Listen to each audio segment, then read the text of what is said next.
मंगलवार को वित्त मंत्री निर्मला सीतारमण देश का बजट पेश करेंगी और हर तबका, हर वर्ग, हर सेक्टर बजट से कुछ न कुछ उम्मीद कर रहा है। बजट से पहले भारत 24 आपके लिए लेकर आया है खास शो बजट एडवाइजर, जहां अलग अलग क्षेत्रों के मंझे हुए एक्सपर्ट्स बताते हैं कि बजट कैसा होना चाहिए। तो आज हम बात करेंगे सबसे जमीनी मुद्दे की, शिक्षा और स्वास्थ्य। कहते हैं कि शिक्षित और स्वस्थ समाज ही सशक्त राष्ट्र का निर्माण कर सकता है। आने वाले बजट में सरकार को इन दो क्षेत्रों में कैसे क्रांतिकारी बदलाव करने चाहिए, ये बताएंगे भारत 24 के बजट एडवाइजर्स। तो चलिए हेल्थ और एजुकेशन को लेकर जानते हैं बजट एडवाइजर्स की राय।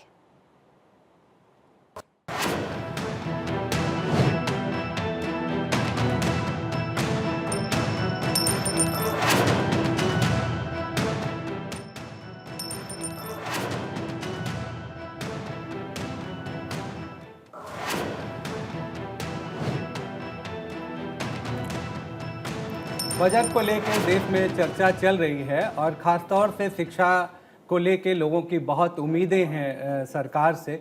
एक तो ये है कि अगर हम पिछले सालों में देखें तो शिक्षा के बजट में कोई ख़ास बढ़ोतरी नहीं देखी गई है। अगर हमको विकसित भारत बनना है तो किसी गांव में, किसी शहर में जो सबसे शानदार बिल्डिंग होनी चाहिए वो स्कूल की बिल्डिंग होनी चाहिए। जो सबसे अच्छे ब्रांड का कपड़ा होना चाहिए वो हमारे स्टूडेंट्स का कपड़ा होना चाहिए। अभी हमारा जो मिड डे मील है वो भी इस स्तर का होना चाहिए कि खाने वालों का एक आकर्षण बना रहे। लेकिन अभी क्या है, अभी आज की भी स्थिति यही है कि हम मिनिमम लेवल पे उसको सस्टेन करने के बारे में ही सोचते रहते हैं। दूसरी बात यह है कि डिसेंट्रलाइजेशन की बहुत ज़्यादा ज़रूरत है। अगर शिक्षा एजुकेशन सेक्टर को हम वाकई में रिवैम्प करना चाहते हैं, स्ट्रेंथन करना चाहते हैं, क्योंकि बच्चे तो पूरे देश के हैं। किस स्टेट में किसकी सरकार है, किसकी नहीं है, सेंटर में किसकी है, किसकी नहीं है, एजुकेशन पॉलिसीज़ तो एक लीनियर फॉर्म में चलना चाहिए, क्योंकि सरकारें तो बदलती रहेंगी, आती रहेंगी, जाती रहेंगी, लेकिन देश के बच्चे तो इसी की पूंजी हैं, इसी देश की पूंजी हैं, इसी देश के मानव संसाधन बनेंगे, इसी देश की इकोनॉमी में कंट्रीब्यूट करेंगे। जब NEP 2020 लॉन्च किया गया तब भी ये कहा गया कि शिक्षा के लिए 6% GDP का दिया जाएगा, लेकिन उसके बाद भी वो फलीभूत होता नहीं दिखा। और अभी भी जो शिक्षा का बजट है, ओवरऑल बजट, वो GDP के 3% से अधिक नहीं है। उसमें भी अगर हम स्पेसिफिकली अगर रिसर्च की बात करें तो NEP 2020 में भी रिसर्च फाउंडेशन की बात कही गई और उसके लिए 50,000 करोड़ रुपए देने की बात कही गई थी। लेकिन अभी भी अगर आप देखें तो रिसर्च का जो बजट है वो 0.71% से अधिक नहीं है। अगर आप पिछले सालों के डेटा उठा के देख लीजिए तो सरकारी स्कूल लगातार बंद हो रहे हैं, प्राइवेट स्कूल लगातार बढ़ रहे हैं। आखिर ये इनइक्वालिटी क्यों हो रही है? और वही हायर एजुकेशन में भी रिफ्लेक्ट हो रहा है। अब प्राइवेट यूनिवर्सिटीज़ तेज़ी से खुल रही हैं और आप बहुत सारे यूनिवर्सिटीज़ में चले जाइए, कॉलेजेस में चले जाइए, मैं पब्लिक सेक्टर की बात कर रहा हूँ, आपको वहाँ पे टीचर स्टूडेंट रेशियो उठा के देख लीजिए। मैंने ऐसे कॉलेज इस देश में देखा है जहाँ 2000 छात्रों पे मात्र 4 परमानेंट टीचर हैं, 3 कॉन्ट्रैक्चुअल टीचर हैं। दूसरी बात है कि जो फंडिंग बेस्ड प्रोजेक्ट्स चलते हैं, तो अब वर्ल्ड बैंक या किसी की भी फंडिंग से एक प्रोजेक्ट शुरू होता है, वो चलता है, लेकिन फिर जैसे ही फंडिंग खत्म होती है वो प्रोजेक्ट रुक जाता है। ये सब बहुत सिग्निफिकेंट डायमेंशंस हैं एजुकेशन के, तो उसकी कंटिन्यूटी कैसे होगी? अब दूसरी एक बड़ी समस्या इस देश में ये है कि हमारे पास बीटेक हैं, लेकिन इंजीनियर कितने हैं वाकई में? हमारे पास बीएड के इतने सारे संस्थान और इतने सारे बीएड ग्रेजुएट्स हैं, बट वाकई में टीचर्स कितने हम बना रहे हैं? और कैसे चल रहे हैं ये सब संस्थान? क्यों नहीं वाइस चांसलर जो हैं किसी भी यूनिवर्सिटी के, उनका 360 इवैल्यूएशन होना चाहिए, जिसमें वहाँ के स्टूडेंट भी अपना फीडबैक दें, वहाँ के टीचर्स भी अपना फीडबैक दें। जयराम जी की मैं प्रोफेसर खांडल भारत 24 का धन्यवाद देता हूँ कि आपने आज मुझे बुलाया और मुझे बहुत अच्छा लग रहा है अपने विचार व्यक्त करते हुए कि शिक्षा के लिए क्या होना चाहिए। मेरे विचार से बजट प्रतिवर्ष आता है और बजट में कुछ ना कुछ अलोकेशन होता है, कुछ परसेंटेज GDP का अलोकेट करते हैं शिक्षा के लिए। मेरा थोड़ा सा भिन्न मानना है। मेरा ये मानना है कि ये बजट चूंकि पहला बजट है मोदी जी का 3.0 का, तो ये एक डायरेक्शन लेने वाला बजट होना चाहिए। तो जब मैं कहता हूँ कि एक दिशा दे ये शिक्षा को, तो उसके 3-4 पहलू हैं जिसकी ओर मैं सरकार का ध्यान इंगित करना चाहता हूँ। पहला ये कि राष्ट्रीय शिक्षा नीति मोदी जी लेके आए, ट्रांसफॉर्मेशनल है और बहुत श्रेष्ठ शिक्षा नीति है, लेकिन 4 वर्ष के बाद भी हम अभी भी स्ट्रगल कर रहे हैं उसको लागू करने में। हमारे इंजीनियरिंग कॉलेजेस बंद हो रहे हैं। In the last 10 years there are hundreds of engineering college institutes which have been close down. अच्छा, ऑन द अदर साइड हम क्या करते हैं, हर बजट में नए नए IIT खोल देते हैं। तो मेरा सरकार से ये निवेदन है कि ये IIT खोलने का जो इनके जो कार्यक्रम होते हैं, इस पे थोड़ा सा लगाम लगाएं। जब एक IIT नया खुलता है तो होता क्या है कि वो जो एग्जिस्टिंग IIT है उसको उसका मेंटर बना देते हैं। एग्जिस्टिंग IIT के पास अपने ही टीचर्स नहीं होते हैं पूरे, वो उसकी मेंटरिंग करने लगता है। इसके अतिरिक्त क्या होता है, जब IIT नया खुलता है तो नए कोचिंग इंस्टीट्यूट्स स्प्रिंग अप हो जाते हैं। नई शिक्षा नीति ये कहती है कि हमारी शिक्षा ऐसी हो जिसमें कोचिंग की आवश्यकता ही ना हो। फोकस इस बात पे हो कि हम अधिक से अधिक बच्चों को हायर डिग्री में एडमिशन लेने के लिए प्रेरित करें। 25 लाख बच्चे बैठते हैं, सीट्स हैं 1 लाख। नीट में आप देखिए, JEE में 15 लाख बच्चे बैठते हैं, सीट्स हैं 50,000। 15 लाख इंजीनियर हम प्रोड्यूस करते हैं प्राइवेट इंस्टीट्यूट से, लेकिन जो गवर्नमेंट इंस्टीट्यूट से IIT NIT उससे हम 50,000 करते हैं। लेकिन जब फंड की बात आती है तो 90% of the fund goes to those institutes where only 50,000 students are produced, only central universities are given the grants. और मोदी जी से ही हमको आशा है, मोदी जी ही ये कर सकते हैं। इसीलिए मैं ये बातें उठाने के लिए आज यहाँ आया हूँ कि थोड़ा डिफरेंट करें। जो रूटीन कुछ पैसा बढ़ा दिया, कुछ नए IIT, इससे शिक्षा नीति, ये जो शिक्षा को लाभ नहीं होने वाला है। आप देखिए, आपने NTA स्थापित किया 2017 में किया, ऑलमोस्ट 3 साल पहले जब ये आपका नई शिक्षा नीति आई। नई शिक्षा नीति में लिखा है कि कोई भी कोचिंग से बच्चे ना आए कंपटीशन के लिए, लेकिन जैसे ही NTA आया कोचिंग इंस्टीट्यूट्स की संख्या बढ़ गई। आज का बच्चा अध्यापक बनना ही नहीं चाहता। आप पूछिए उससे क्या बनना चाहता है, वो IAS बनना चाहता है, वो फॉरेस्ट ऑफिसर, बैंक ऑफिसर, वो ये नहीं कहता मुझे टीचर बनना है। क्यों? क्योंकि टीचर का कोई भविष्य ही नहीं है। तो मेरे विचार से सरकार को एक ऐसी स्कीम लानी चाहिए जैसे IAS, revenue services, railway services, ऐसे ही टीचिंग सर्विसेज इंट्रोड्यूस करनी चाहिए, जिससे बच्चा 10वीं से ही कहने लगे कि मुझे टीचर बनना है। तो मेरे ये विचार हैं। और हेल्थ के लिए मैं निवेदन करता हूँ कि हमारे कुलीग डॉक्टर चावला जी बताएंगे कि उनके क्या विचार हैं हेल्थ के ऊपर। मेरा नाम डॉक्टर नरेश चावला है। मैं दिल्ली मेडिकल काउंसिल का वाइस प्रेसिडेंट हूँ। मुझे खुशी है कि भारत 24 ने ये छोटा डिबेट शुरू किया है, एक विचार गोष्ठी, क्योंकि हेल्थ और एजुकेशन पोस्ट इंडिपेंडेंस 2 ऐसे सेक्टर हैं। बजट पहले भी आते रहे हैं, सरकारें पहले भी बदलती रही हैं, वो ये विचार हम पहले भी बनाते रहे हैं, लेकिन मुझे बड़े अफसोस से कहना पड़ेगा, these 2 are the most neglected sectors. सोच के देखिए, विद लेस फंड्स, चाहे वो पब्लिक सेक्टर हो चाहे वो प्राइवेट सेक्टर का प्रमोशन हो, वो कैसे आगे बढ़ सकता है। We have good medical colleges, we have the best of doctors in the world, but जब इन डॉक्टर्स को प्रॉपरली एम्प्लॉय नहीं किया जाएगा, जब इनको प्रॉपर आयुष्मान भारत, हम कहेंगे इससे बेहतर स्कीम पूरी दुनिया में नहीं हो सकती। इस सरकार का धन्यवाद, इसको आगे लाया गया, अच्छी तरह प्रमोट किया जा रहा है। लेकिन आयुष्मान भारत में एक छोटी सी कमी, एक जो डॉक्टर्स हैं, जो नर्सिंग होम्स हैं, जो हॉस्पिटल्स हैं, वो वेल पेड नहीं हैं।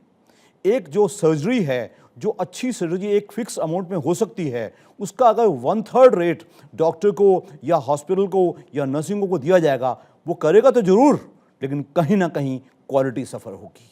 हमने हजारों छोटे देश देखे हैं, सिंगापुर, हांगकांग, उनमें मेडिकल टूरिज्म इतना आगे बढ़ रहा है। दुनिया भर के लोग वहाँ आते हैं, अपने हेल्थ के लिए अपनी प्रोसीजर करवाते हैं, देश में घूमते हैं, देश को अच्छा खासा फॉरेन एक्सचेंज मिलता है। मैं समझता हूँ आने वाला हिंदुस्तान, आने वाला भारत एक बहुत अच्छा मेडिकल टूरिज्म हब बन सकता है, लेकिन ये तब बनेगा जब मेरी सरकार हेल्थ सेक्टर पे लोगों को बढ़ावा देगी, लोगों का स्वास्थ्य बेहतर होगा, लोग बीमारियों से सफ़र नहीं करेंगे। पहले हमारे देश में इन्फेक्शस बीमारियां ज़्यादा होती थी, अब हम देख रहे हैं नॉन कम्युनिकेबल डिसीजेज, जिसको कि हम लाइफस्टाइल डिजीज होती हैं, जो कि बेसिकली पहले वेस्टर्न वर्ल्ड में होती थी, वो भी ज़्यादा होना शुरू हो गई हैं। तीसरी चीज़ जो हमें बहुत हर्ट की है, दैट इज़ हेल्थ। चाहिए कि एक डेवलपिंग कंट्री भी अपनी जीडीपी का 5% WHO के अनुसार अपने हेल्थ केयर पे खर्च करता है। ब्रिक्स कंट्री में इंडिया को छोड़ के 5.5% खर्च करते हैं। डेवलप्ड कंट्री 10 से लेकर 15 या 18% तक अपनी स्वास्थ्य पे खर्च करते हैं। हम बात करें, मैं डॉक्टर साहब थोड़ा डिफर करूंगा क्योंकि लेटेस्ट डाटा है जो 70 साल तक हम अपने जीडीपी का 1 से लेकर 1.25% तक खर्च करते रहे। मोदी जी आए, उन्होंने 10 साल में उस 1.25% को 2.5% कर दिया है। बहुत अच्छा डिसीजन लिया, हम सब स्वागत करते हैं। शायद कोविड में इस चीज़ का हमें दिखा भी, इसलिए हम साथ बच भी पाए। बट अभी भी 2.5 से 5% करने की ज़रूरत है, बल्कि और ज़्यादा करने की ज़रूरत है। बट एटलीस्ट 2.5 से 5% करना तुरंत आवश्यकता है। दुनिया की हमने इतनी बड़ी आयुष्मान स्कीम लागू कर दी है कि वो वर्ल्ड की लार्जेस्ट कैशलेस स्कीम है और इसमें लगभग 40-50 करोड़ बेनिफिशरीज हैं। ठीक है, 5 लाख का इंश्योरेंस कवरेज है, 60 साल का कवरेज था, उसको 70 साल करने का प्लान किया गया है। उसको 5 लाख को 10 लाख का प्लान कर रहे हैं। बट कहीं ना कहीं जो सर्विस प्रोवाइडर है, जैसे डॉक्टर साहब ने बोला, हॉस्पिटल है, नर्सिंग होम्स हैं, अगर उनको से आपको क्वालिटी हेल्थ केयर सर्विसेज की उम्मीद है तो उनको ठीक से पे करना पड़ेगा। बिकॉज हेल्थ केयर में जो इन्वेस्टर है वो डॉक्टर नहीं है, हम लोग नहीं है। अब बात करते हैं कि जो डॉक्टर के जो कमी है वो रफली 1 मिलियन डॉक्टर, मतलब 10 लाख की डॉक्टर की, फिजिशियन की, जो एलोपैथ डॉक्टर्स की अभी भी कमी है। नर्सेज की बात करें तो हर 1000 पॉपुलेशन पे 3 नर्सेस होनी चाहिए। इंडिया 1.96 पे है अभी, मतलब हर जगह जो है अभी भी कमी है, नर्सेज की भी भारी कमी है। लास्ट बजट में नर्सिंग कॉलेजेस कई सारे खोले गए, कई सारे अनाउंसमेंट हुए, तो मुझे उम्मीद है कि वो खुल गए होंगे या खुलने वाले होंगे और नए नर्सिंग कॉलेज का।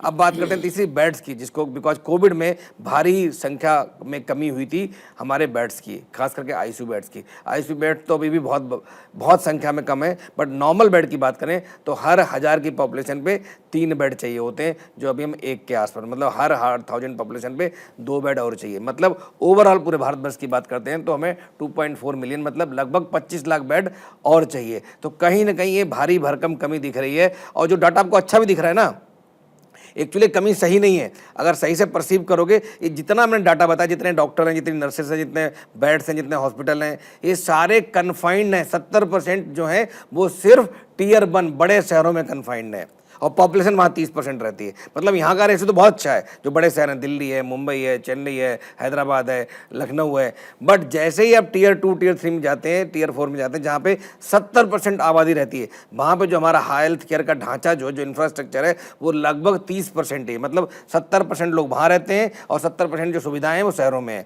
70% जो इंफ्रास्ट्रक्चर, बेड, नर्सिंग स्टाफ जो गाँव में चाहिए वो शहरों में। तो ये पैराडॉक्स है, इस पैराडॉक्स को फिल करने की जरूरत है। इसके लिए बड़ा विजन चाहिए सरकार को।